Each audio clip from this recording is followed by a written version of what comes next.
I was teaching at the lowest performing elementary school in the city of Houston. Harriet Ball. Harriet was teaching down the hall from me.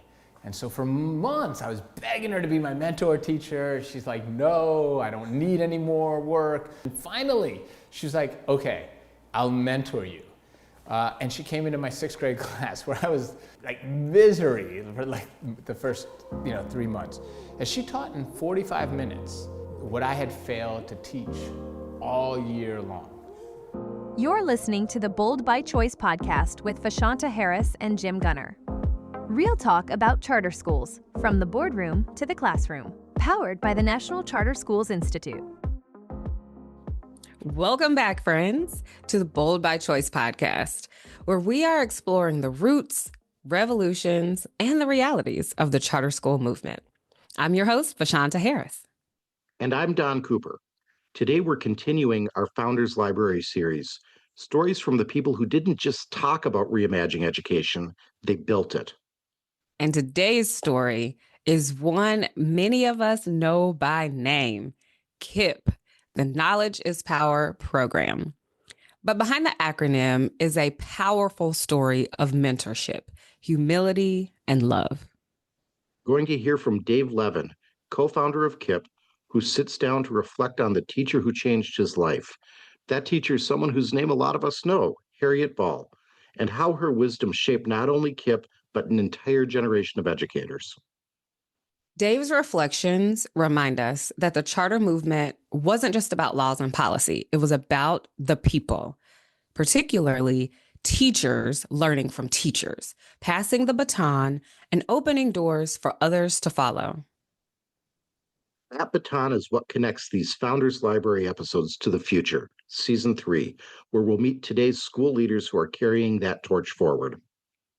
So let's settle in as we listen to Dave Levin in his own words, his journey from a struggling first-year teacher to co-founder of one of the country's most recognized charter school networks, and the mentor whose legacy still echoes through classrooms today. So I met Harriet Ball in the summer of 1992 in Houston. And we were at a luncheon for Teach for America. Mike and I had joined Teach for America, and they were at sort of like a motivational luncheon.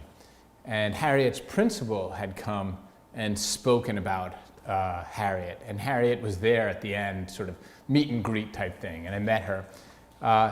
And I didn't have a job. So in sort of an ironic twist, I was like one of the 3 last people hired from our core year. And I was hired the Thursday before school started on a Monday. And so had the weekend to set up the room. It was something, I'll tell you that. First year, and I struggled. The first 3 days were great. I had 16 6th graders. I was like really, really good. And then on day 4, they merged the 6th grade classes. And I ended up with 32 6th graders who were they didn't tell me that they were sort of rival gangs, basically. And I sat them like I was trained in like a U, but I just took the kids I had and put them on one side and the other. It was a mess. And so my first 3 months were awful.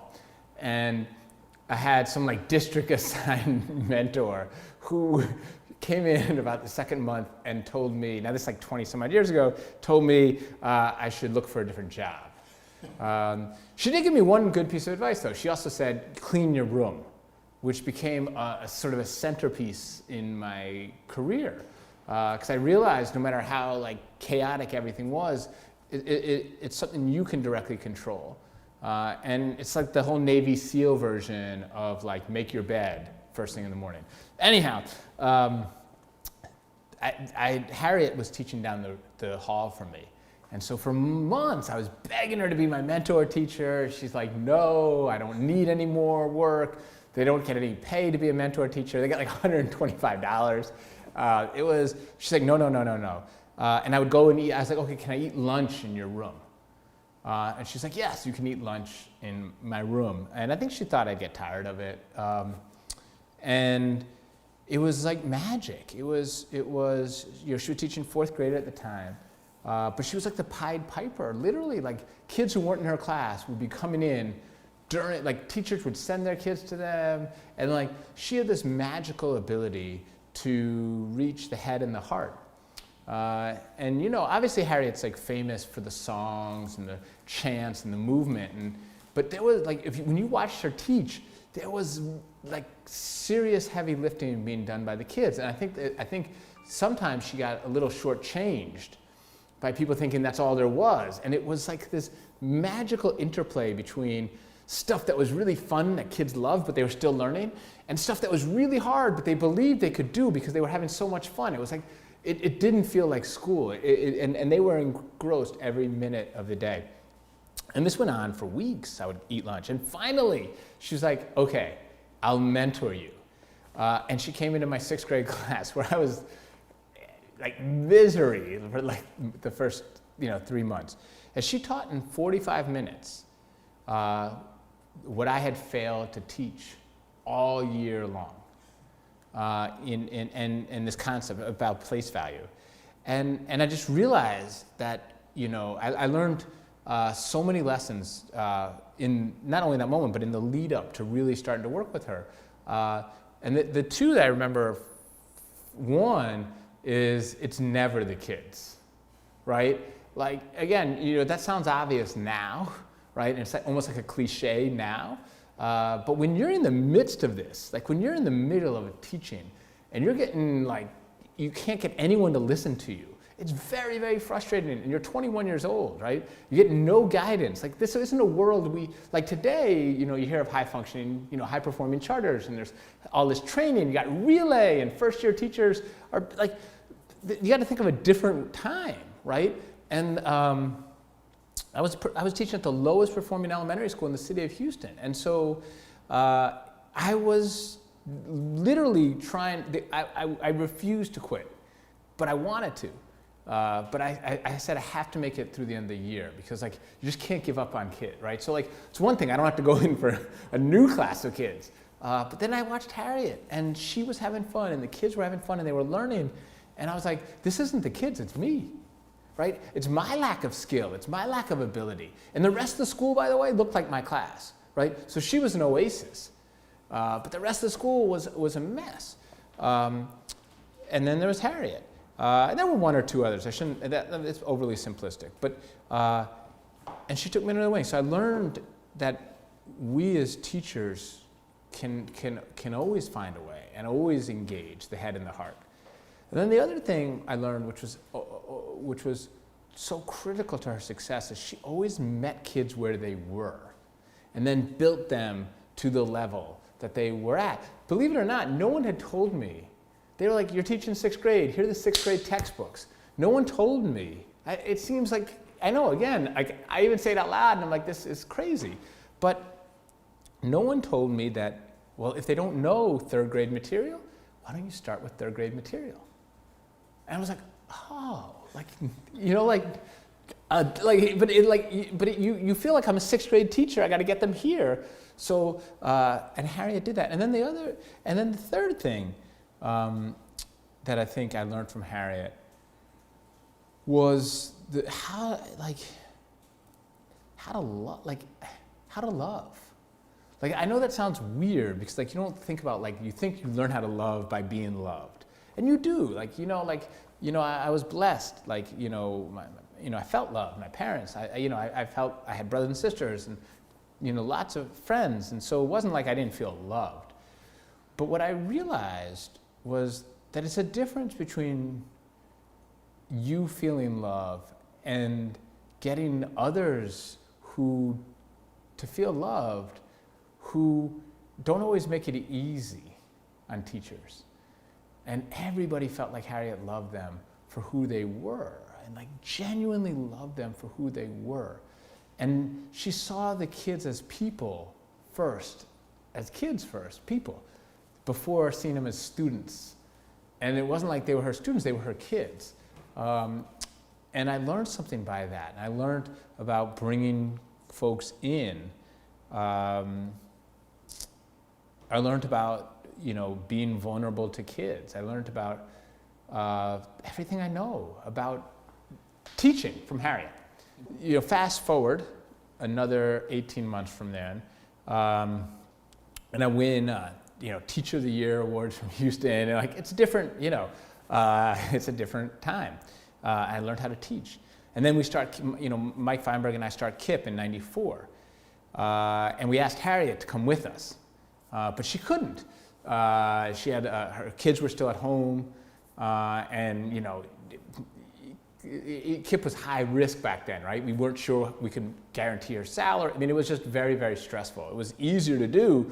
We were young, single. If it didn't work out, we'd go back and be teachers or go, it was a bigger, much more complicated risk, and she felt like she had to stay. She was really committed to the school. So I won Teacher of the Year, and then I got fired, so we had to move school. She was very committed to this neighborhood where, she had grew up in a very similar neighborhood, so she didn't want to move so she stayed. And she said, look, she was always our biggest cheerleader. And she sort of asked us for only one thing in return, ever. And she's like, just share everything openly with everybody. She's like, just share. She's like, I don't know why. She's like, for 27 years, nobody wanted to learn.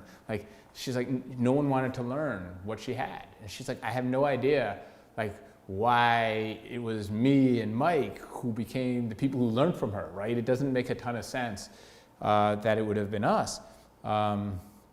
Here we are, sort of like two white Jewish kids from the north in Houston, and I gave Harriet away at her wedding. She's like, just give everything away. She's like, everything I've taught you, give to others. Open your door. Don't make anyone, And so Mike and I took that to heart. It's why KIPP has an open door policy. It's, people show up every day unannounced, right? That doesn't mean we meet with them, but anyone can come into any of our schools at any point in time and see what we do, even to this day, right? At any place. It's why, we try to share everything we can. It's why we try to learn as much as we can from others. But there is no KIPP without Harriet. And truthfully, my career would never have made it. But even the person I've become, the teacher I became, the person I've become, the husband, the dad, I believe I learned more from Harriet than anyone else. It was maybe 96, 95, 96. It was our first or second year in the Bronx. I think it was our second. Oh, it was our second year because I know what building we were in. It was our second year in the Bronx when I met Daisha Toll and Norman Atkins. And Daisha was starting up with Doug McCurry. They were starting up Amistad Academy up in New Haven. Norman, Jamie, and others were starting North Star in Newark, and they came to visit. And we had a very shared goals around what we were trying to do, and we were very. The idea in orchestra about A string convergence, if you pluck an A string, all the other A strings vibrate, and it's how you tune an orchestra. Well, we were like A string convergence, right? We vibrated to the same mission through different organizations, but we always felt very, very committed to each other. And when people talk about the relationship between the three of us, they're like, well, why was there no competition? Well, how did you guys always make it work? And part of that, I think, obviously there was Harriet, sort of always share everything, mantra, but it was also, we all viewed ourselves as teaching the same kids. We ultimately viewed ourselves as brothers and sisters in the same mission. And then there's a fourth person who I think also deserves a lot of credit, who doesn't get mentioned always in the same breath, but that's David Saltzman, who was the executive director of Robin Hood. And, in lots of communities, the competition between organizations is often fostered sometimes externally, where you gotta sort of, the number one question we used to get asked in the beginning, well, what's the difference between KIPP and Uncommon, or KIPP and Achievement First? And so you're forced to answer that. And if you say, well, there is no difference, well, then why, and which organization's better? And then we would all three, we didn't ever talked about it, but we were given the same answers. None's better, right? Like we're all on the same mission, right? We're all doing the same things. And sometimes one organization has higher results, sometimes the other, and like different things are working in different places and we're learning from each other. But David Saltzman, right, from Robin Hood, we never had to compete for Robin Hood's philanthropy. We never had to compete for Robin Hood's attention. And not only that, at every juncture, he was there bringing us together for various projects. So when we decided we wanted to start the Relay Graduate School for Education, back then known as Teacher U, Saltzman was the convener. We met in Robin Hood's office. David was always the one who said, "Oh, it'd be so good for you guys to do this together." And so we were really blessed. And then, after 20 years of doing that together, it's natural to have developed the type of professional and personal relationships that we all did, because we felt very kindred spirits and never viewed it that we had to compete. After 20 years of doing that, it's natural that we sort of felt like kindred spirits. And even within there, like I think about like Daisha coming to New York City 2004 or 5, sometime in there. And Joel Klein, who had become chancellor, one of his first things he did was he helped KIPP start to grow. He opened up an old district office building in Harlem. It was the first time they'd given administrative space to be used by kids, and it was like, empty. The building was virtually empty, and Joel really had the political will to make that happen. And he also sent out a call to others: come to New York.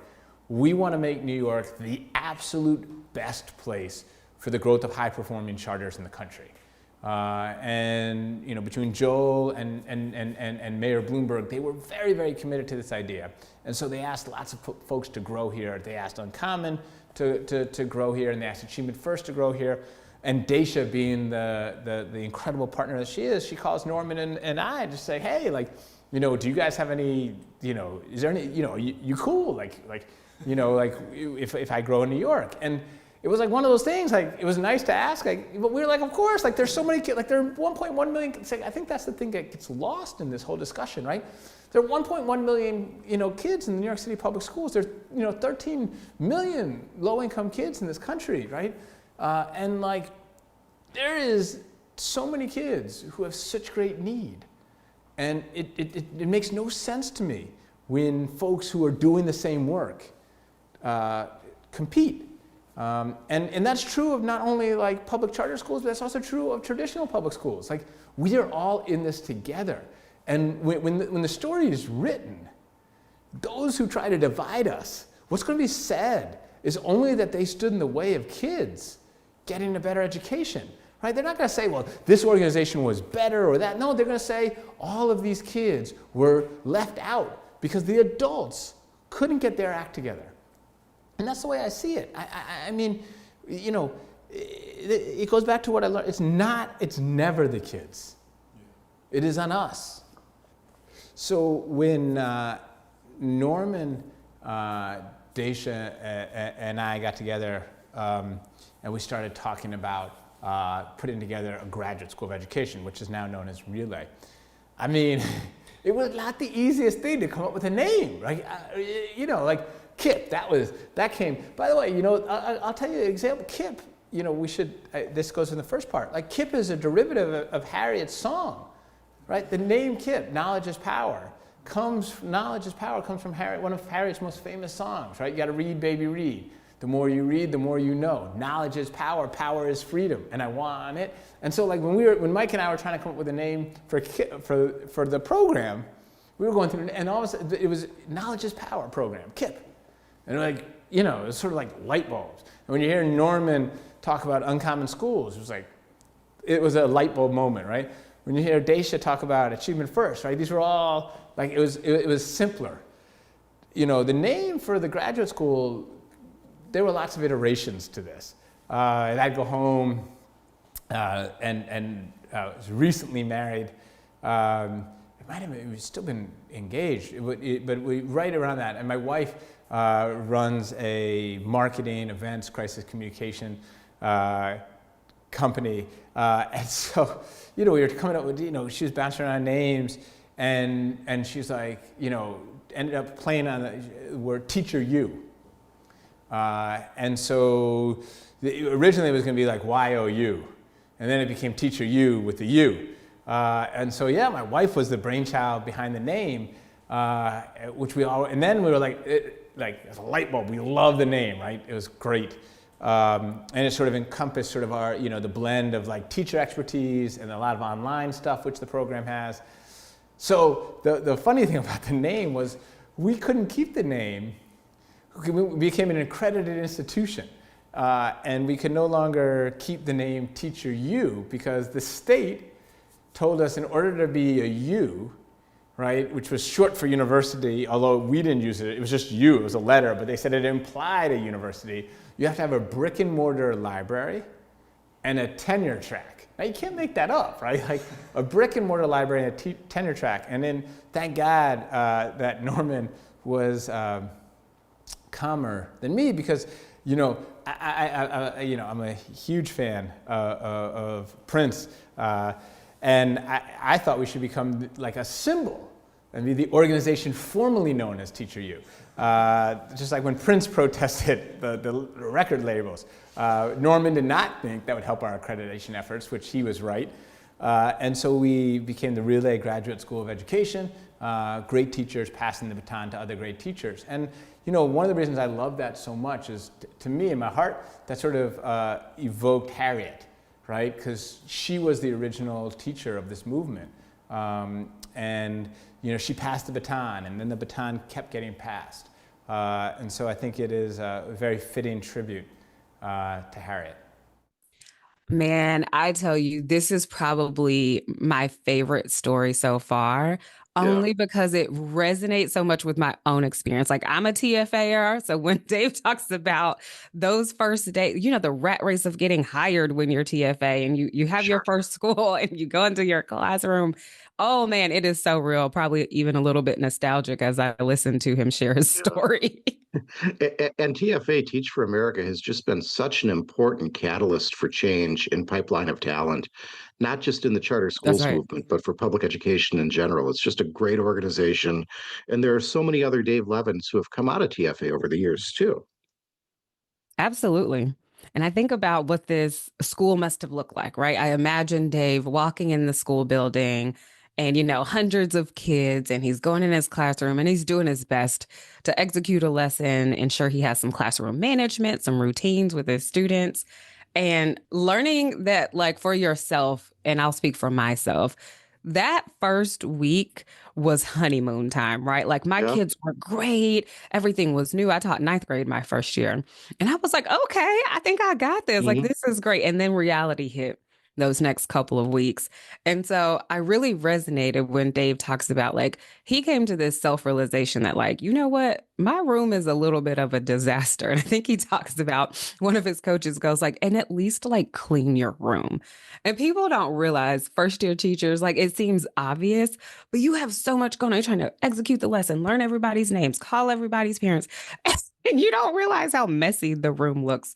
And so I love the phrase he said. I believe this is exactly what he said. He was like, I know that it's me, it's not the kids. And I wanted to uplift that because I just believe that that is true even to today. It's us as adults. Like, if we can pull it together, that is really going to make the change. It's not the kids. They'll definitely follow once we kind of have our program put together. And that's a mindset, right? It's kind of tough to shift that mindset from blame. We could find everyone and everything to blame, but when we own it, that's when we know we're about to hit some growth and some leadership opportunities. And I do think that is echoed in our Bold by Choice, right? The idea that change begins when we take responsibility for our impact. You're right. Change begins when we take responsibility for our impact, but you cued on something else that's just so important in Dave's story, and that's mentorship. In mentorship, when you have a great teacher mentor or another mentor in your life, it can really change the trajectory of your life. And by the changing the trajectory of your life, sometimes it can change the trajectory of an entire movement, like Harriet Ball's mentorship with Dave Levin did, and so many important lessons that she taught Dave and that he disseminated throughout the charter schools community. And her influence, it wasn't just about programs or theory, it was beyond the academic. It was deeply personal. And what I love about it is she modeled what it meant to teach, and she modeled what it meant to love kids with all your heart. Her lessons on classroom joy, rigor, and love really became the DNA of KIPP and inspired countless others. I think Dave said in the interview that she taught me how to love kids who didn't make it easy, and that sometimes is the hardest job of teaching. Hmm. And she met students where they are. And I believe that that's a core component of teaching. It was a lesson I had to learn in my first few months.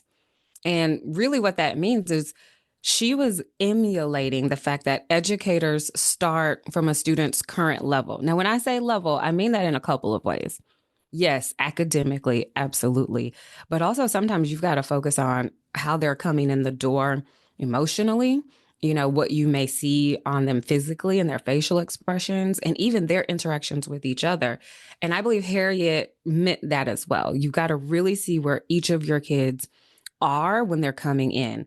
But you don't want to stay there. You want to recognize it, own it, and meet them there, but use that to build them up from there. And I think that's a pretty, like a practical compassion, right? And part of that is a part of the KIPP framework, and it's a hallmark of their programming. And it really reflects the charter ideal of personalized learning and local innovation. It does. And the great thing about that charter ideal is the KIPP team didn't keep that a secret. They shared it with lots of people. They shared everything. They worked to build community, not just competition with each other. And that really is keeping with the spirit of Harriet's one request of give everything away. So KIPP's open door policy and Dave's partnership with Uncommon Schools and Achievement First came directly from this principle. And like so many people in states throughout the nation working in the charter sector, the founders saw themselves as brothers and sisters in the mission, not in the rival, that a rising tide lifted all boats and that we could do more great things for kids together. So I think that's still a model for today's educational ecosystem, that we need to prioritize collaboration, sharing of best practices, and doing what's right for kids other than competition. Hmm. Hmm.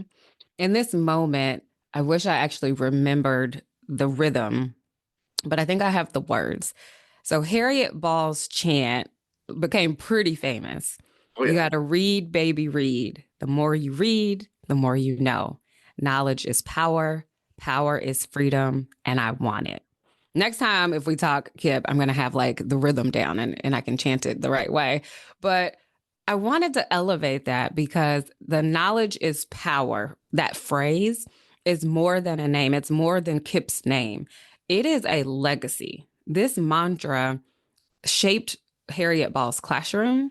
It shaped her legacy with all of the students that she taught over her career. It shaped Dave Levin's own learning as he was learning how to become a great teacher. And then later built a movement, right, of empowerment through learning. Yeah, that legacy keeps extending today. The baton keeps getting passed to the next generation. So we've seen that through the creation of Relay Graduate School of Education and how that extends Harriet legacies, teachers passing the baton to the next generation. It really is symbolic of the broader Bold by Choice ethos. Each generation of educators lifts the next. What a powerful reminder that a big movement starts with small moments, a single teacher, a single classroom, a single act of courage to keep learning. Other lessons from Dave Levin's KIPP story. Absolutely. Dave Levin's story is one of gratitude, growth, and giving it all away, just like Harriet Ball taught him. And that spirit of generosity continues to define the best of the charter school movement. You enjoyed the Founders Library feature? Share this episode with a fellow educator or leader who believes, like Harriet Ball did, that knowledge is power and that power is freedom. That's right, friends. So if you have not done so up to this point, please go ahead and click that subscribe button. Follow us on our social media. Stay with us. We love to hear from you and hear your reviews. Next time, we're going to bring you yet another voice from the Founders Library, another innovator who turned vision into action. Until then, stay bold By choice.